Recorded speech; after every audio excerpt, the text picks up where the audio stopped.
ကျမတို့မြန်မာနိုင်ငံမှာလူတော်တော်များများကဝမ်းချုပ်ခြင်းဝေဒနာကိုခံစားရလေရှိပါတယ်။တခါတရံဝမ်းချုပ်ခြင်းမျိုးကပြဿနာသိမ့်မရှိပေမဲ့တင်ကအမြဲလိုလိုဝမ်းချုပ်နေတတ်တယ်ဆိုရင်တော့သတိထားဖို့လိုပါတယ်။အမြဲလိုလိုဝမ်းချုပ်ခြင်းကနေ့စဉ်လုပ်ငန်းဆောင်တာတွေကိုစိတ်ရှင်လန်းစွာနဲ့မလုပ်နိုင်တဲ့အပြင်နောက်ဆက်တွဲအနေနဲ့ဦးလန်းကြောင်းနဲ့ပတ်သက်တဲ့ယောဂတွေလေကောင်းယောဂနဲ့ဥမာကြီးကန်ဆာယောဂကိုဖြစ်စေနိုင်တဲ့အတွက်မပေါ့ဆကြဖို့လိုပါတယ်။ဒီနေ့မှာတော့ကျမတို့ရဲ့ food classroom ကနေဘလို့အစားအသောက်တွေကဝမ်းချုပ်ခြင်းကိုဖြစ်စေတယ်လဲဘလို့အစားအသောက်တွေကဝမ်းချုပ်ခြင်းကိုကာကွယ်ပေးနိုင်လဲဆိုတာပြောပြပေးသွားမှာပါ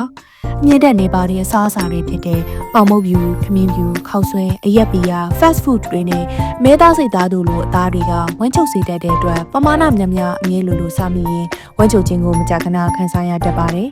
ဝမ်းချုပ်ခြင်းကိုကာကွယ်ပေးနိုင်တဲ့အစားအသောက်တွေကတော့အမြင့်တက်ကျယ်ဝါသောပေါင်မုတ်ချမ်းဆန်လုံးညုံ oatmeal ပန်းဒီတစ်တော်ဒီ berry ဒီလိမ္မော်ဒီ kiwi ဒီမုံလာဥနီပန်းကော်ပီစိမ်းခေါ်ပြီးတော့ကစိုးတို့လိုအသီးနှံတွေဟင်းနုနယ်ကိုက်လန်တို့လိုအစိမ်းရောင်သီးနှံတွေပဲဖြစ်ပါတယ်ဒါကြောင့်မလို့အမြင့်တက်နေတဲ့ထမင်းမျိုးတွေအသားတွေစားတဲ့အခါမှာအမြင့်တက်ကျွဲဝတဲ့အသီးနှံတွေနဲ့တွဲဖက်ပေးဖို့လိုအပ်တာဖြစ်ပါတယ်။အရေးကြီးတဲ့အချက်အနေနဲ့ရေတောက်နေခြင်းကလည်းဝမ်းချုပ်ခြင်းကိုဖြစ်စေတဲ့အတွက်တစ်နေ့ကိုရေနည်းဆုံး2လီတာလောက်ဝမ်းမှန်စေဖို့တောက်ပေးတင်ပါတယ်။ဝမ်းချုပ်ခြင်းကိုကာကွယ်ဖို့ဒီအချက်လေးတွေကိုမှတ်ထားပေးပါနော်။စားတောက်နဲ့ပတ်သက်တဲ့ဘုဟုတုတနဲ့အသုံးဝင်တဲ့နည်းလမ်းတွေအတွက် Food Classroom Page လေးကို Like and Follow လုပ်ထားကြအောင်နော်။